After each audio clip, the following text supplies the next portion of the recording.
something has cracked inside Ducati quietly, deeply, in a way that even the engineers closest to the heartbeat of the factory couldn't predict. A single leaked document, slipped from the shadows of the development wing, has exposed a secret so daring it reshapes everything we thought we knew about MotoGP's future. Hidden inside the file isn't just a plan. It's a declaration, a gamble, a confession of how far Ducati is willing to bend time, technology, and tradition to keep Marc Márquez at the center of their universe. And the moment the leak hit the paddock, every sensor in every rival garage seemed to flicker. Because this wasn't supposed to surface yet. Not while the simulations were still unstable. Not while the torque harmonics of the next-generation engine were still unpredictable. Not while Ducati's own hierarchy was struggling to contain a silent tension that had been brewing beneath months of closed-door meetings. Why was this plan hidden so deeply? Why is Marquez the axis of a project still years from maturity? And why does the leak feel less like an accident and more like a warning? The truth behind Ducati's 2026 to 2027 masterstroke is sharper than carbon fiber, heavier than telemetry, and far more dangerous than any crash. What has emerged from the darkness is not just a strategy, it's a seismic shift waiting to erupt. Stay until the end, because this story doesn't just rewrite MotoGP. It rewrites the future itself. A strange tension settled over Borgo Panigale the morning the leak erupted, spreading through the factory corridors like an unexpected gust carrying the smell of hot metal, and even veteran engineers felt their hands tremble as the news spilled beyond the red doors of Ducati course. No one could believe that the ultra-confidential GP27 project, designed as the company's hidden masterpiece for the 850 cubic centimeters era, had suddenly become public knowledge. The shock was immediate, brutal, almost physical, because revealing such a prototype meant exposing years of strategic advantage. Some technicians whispered that it felt as if the heart of the factory had skipped a beat. Screens lit up, phones rang endlessly, and every conversation carried a tone of muffled panic. This wasn't supposed to leave the room, a senior engineer muttered as if trying to undo the damage through denial. The leak outlined machine shaped around Marc Márquez's future, a revelation that cracked the paddock like dry earth under a sudden storm. Inside his private space, Marquez wondered, why now and why this way? Ducati's internal server logs show that a rarely used development folder had been accessed minutes before the files surfaced externally, a tiny technical footprint now under forensic scrutiny. In the midst of the confusion, someone described the moment as watching a lighthouse suddenly go dark, leaving an entire fleet in uncertainty. The GP27's existence wasn't just a technical secret, it was the blueprint of a new MotoGP hierarchy. And its exposure ignited an unprecedented chain of speculation about loyalty, power, and the fragility of dominance. Reporters swarmed, analysts dissected every leaked line, and rivals sharpened their eyes on the unfolding chaos. We move forward, not backward, one Ducati executive insisted, though his voice betrayed a subtle tremor. The factory mood shifted from confidence to introspection as the weight of the revelation settled. Programmers rushed to isolate compromised servers while aerodynamicists feared the theft of revolutionary winglet geometries. Marquez felt the presence of the news pressing on him, like a spotlight he had never asked for. The story grew faster than Ducati could contain it. Suspense thickened until the narrative itself seemed to vibrate, waiting for the next revelation to strike. And in that breathless moment, MotoGP realized that nothing would ever be the same again. Ducati's strategy for the coming seasons revealed itself like a mural slowly exposed beneath peeling paint, and the leaked documents forced everyone to see what had been hidden in plain sight. While the world focused on the GP26 as the weapon for the 2026 title fight, insiders knew it was merely the visible half of a two-layered plan. Engineers whispered that the Real Revolution was already humming inside a sealed room where the first GP27 schematics glowed like forbidden scripture. "We're not waiting for the future," a technician confessed, barely audible over the click of keyboards. The machine they were crafting carried redesigned electronics, featuring a micro-latency input processor rarely discussed outside high-level development meetings. Marquez felt a strange pull when he saw the shapes of the new frame, thinking, is this really the bike that could redefine my career? The aerodynamic concept, radical and fluid, curled around the chassis like a river molding the stone beneath it. Some described the platform shift as watching a familiar melody suddenly played with an entirely new instrument. The GP26 remained a finely tuned evolution, yet the GP27 represented a philosophical rewrite. Journalists struggled to grasp how far ahead Ducati had moved, while others debated incremental updates. "This isn't an upgrade, it's a restart," a factory source declared with restrained pride. In the design bay, chassis geometry was re-angled to suit the torque curve predicted for the 850 cubic centimeters transition. Test data suggested corner entry stability gains so subtle they barely registered without high-speed telemetry. Rival manufacturers realized they were trailing a shadow they hadn't known existed. Tension grew as rumors painted Ducati not as leaders but as time travelers. Engineers treated the project with a reverence usually reserved for fragile relics. Marquez, studying the drafts, felt the future brushing against him like a curtain moved by the wind. The dual development path became the boldest bet the factory had ever placed. And as anticipation swelled, one truth became undeniable. Ducati wasn't building a motorcycle, they were sculpting an era. Michel Pirot's name appeared in the leaked documents like the signature of an ancient craftsman returning to forge one last masterpiece, and the paddock immediately understood the magnitude of his involvement. He would officially begin GP27 testing in April 2026, entering the development rooms with the calm authority of someone who has shaped every major Ducati evolution of the modern era. "This bike must breathe differently," Pirot reportedly said during the first briefing, hinting at subtle mechanical instincts only he could articulate. Inside, he studied the early prototype and wondered, will this machine carry the weight of Ducati's future without faltering?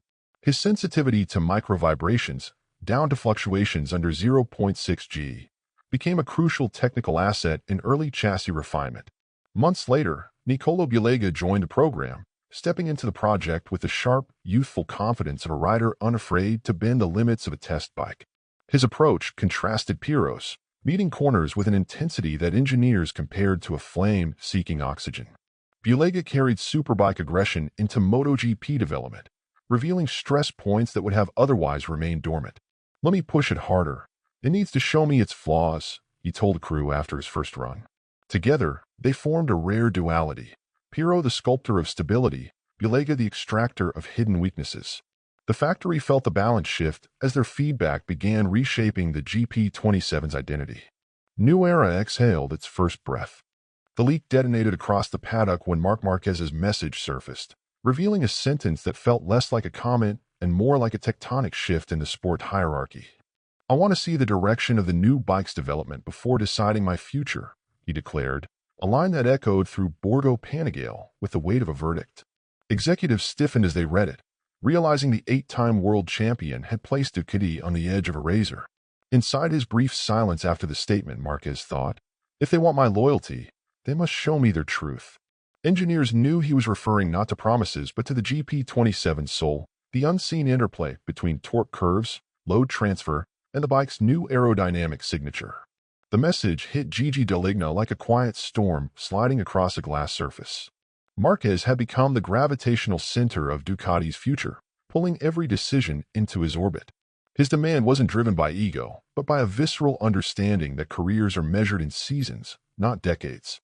A rarely discussed technical concern he raised involved the early GP27 engine's thermal dispersion pattern during long runs. The factory could not ignore that level of perception. "We must show him progress, not projections," a senior engineer admitted with unusual candor. Tension rose as Ducati realized they were negotiating not with a rider, but with a force of nature. Some compared Marquez's influence to a lighthouse whose beam dictates the route of entire fleets. Rivals watched with sharpened curiosity, sensing a fracture point in Ducati's armor. The stakes inflated until every GP27 update carried the weight of a contract. Inside the factory walls, whispers evolved into urgency. The bike had to convince him, not the other way around. And as pressure mounted, one truth crystallized in the hearts of everyone involved. Marc Márquez had turned development into destiny, and destiny into leverage. The leaked plan emerged while a memory of Marquez's violent Mandalika crash still clung to the paddock like the smell of burnt rubber after a red flag incident, reminding everyone how abruptly a season can crack open. Doctors had described the shoulder fracture as structurally complex, a detail few reporters fully grasped but one that shaped every hour of his rehabilitation. 4 races he watched from home, pacing like an animal denied its territory, whispering internally, "I'm not done, not even close." When he finally appeared before the media, his voice cut clean through months of speculation. "My shoulder is ready. he announced, not as reassurance but as a warning. Ducati technicians felt an immediate surge of electricity ripple through the garage. His training logs revealed a small but crucial milestone: regained stability during high-load isometric holds, something physiotherapists thought would take longer. The comeback felt less like a return and more like a blade being pulled from its sheath. In private sessions at Misano, he attacked apexes with a rhythm that engineers described as a tide reclaiming its shoreline. Bulega, watching from pit wall, murmured that the old ferocity had not faded, it had fermented. The GP26 responded to him with a clarity that seemed almost sentient. Rivals grew uneasy as time attack simulations placed him ahead of his pre-injury baseline. He's sharper now, one Ducati staffer admitted, visibly unsettled.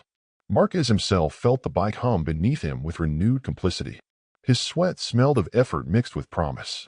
The Thailand opener, once a simple round on the calendar, now stood as a proclamation of intent. Journalists sensed the narrative tightening like a rope pulled from both ends. And as anticipation swelled, the entire MotoGP world realized the truth settling over them like dusk. His comeback wasn't a return. It was a resurgence sharpened into a threat. Aprilia's sudden resurgence in the second half of the season arrived like a quiet swell that turned into a towering wave before anyone realized its height, reshaping the competitive landscape Ducati believed it controlled.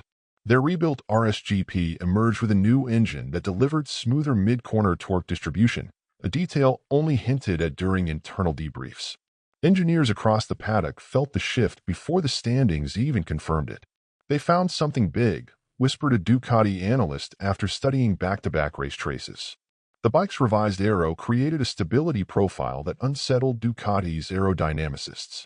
Marquez watched the data and thought, they're closer than they look. Aprilia's braking overhaul, featuring a subtly rechanneled cooling flow through the calipers, granted consistency that riders described as eerie. Their electronics update tightened throttle modulation until it resembled a musician tuning strings by instinct alone. Gigi Dall'Igna felt a prickle of urgency he hadn't felt since 2016. Marc must be perfect by Sepping, he told his staff, allowing no ambiguity. His tone acknowledged that Marquez's feedback would be their compass against Aprilia's accelerating innovation. Inside the Ducati garage, conversations sharpened, becoming shorter and more precise. The GP27 prototypes were re-examined with renewed paranoia. Aprilia's momentum had shifted from curiosity to threat. Rival engineers began visiting their pit box with forced smiles. Ducati mechanics sensed the pressure dripping into every meeting. Marquez studied the telemetry in contemplative silence, feeling responsibility settle on him like a shadow stretching at sunset. The tension built toward a silent crescendo. And as the paddock braced for Sepping, one realization crystallized. Aprilia had become the storm Ducati could no longer ignore. Davide Tardozzi's leaked remarks spread through the paddock with the quiet intensity of a spark landing on dry parchment, revealing a truth Ducati had tried to keep contained. He described Marquez not merely as a rider, but as a force that reorganized the inner pulse of the factory. What he's doing to this team, I've never seen before, he confessed, his voice carrying both awe and a hint of vulnerability. Mechanics spoke of how he listened to them with rare precision, turning their suggestions into actionable changes within a single session. In private moments, he wondered, how far can I push this group if they trust me completely? His presence sharpened strategy meetings until each word felt like a tool placed on a surgeon's table. Telemetry specialists noticed a subtle improvement in data clarity because Marquez could replicate corner entries with deviations under 0.03 seconds. His interactions lifted younger riders, giving the garage an unexpected cohesion.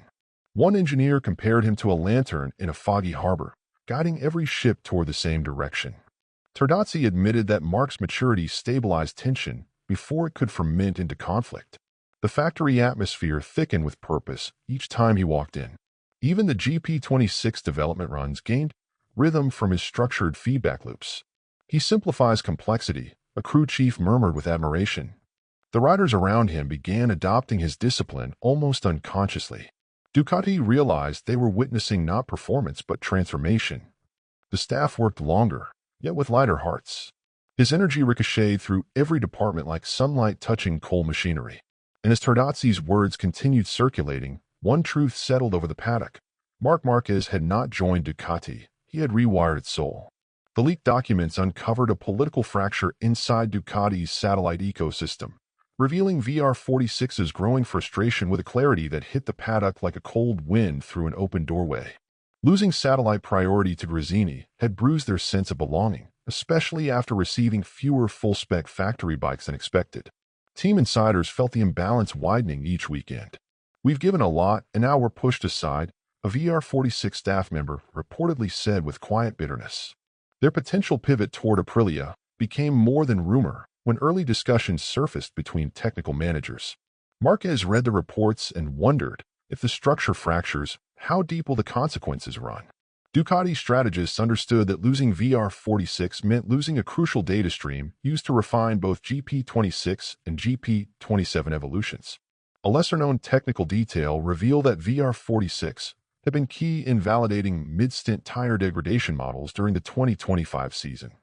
Without them, Ducati's development tapestry would thin. Satellite teams are like tributaries feeding a larger river, and VR46's possible departure threatened to dry one of the most vital channels. Aprilia, sensing opportunity, extended quiet signals of interest. Tension spread inside Ducati as meetings grew more urgent and Deligna's tone sharpened. "We can't afford to lose any more ground," he told his inner circle. The GP27 project suddenly carried even more symbolic weight. Keeping Marquez became not just a sporting priority, but a structural necessity. VR46's wavering loyalty exposed the fragility of Ducati's dominance. Rival teams watched, savoring the uncertainty. And as the story reached its peak, one realization echoed across MotoGP. If Ducati loses control of its satellites, only Marquez can keep the empire from cracking.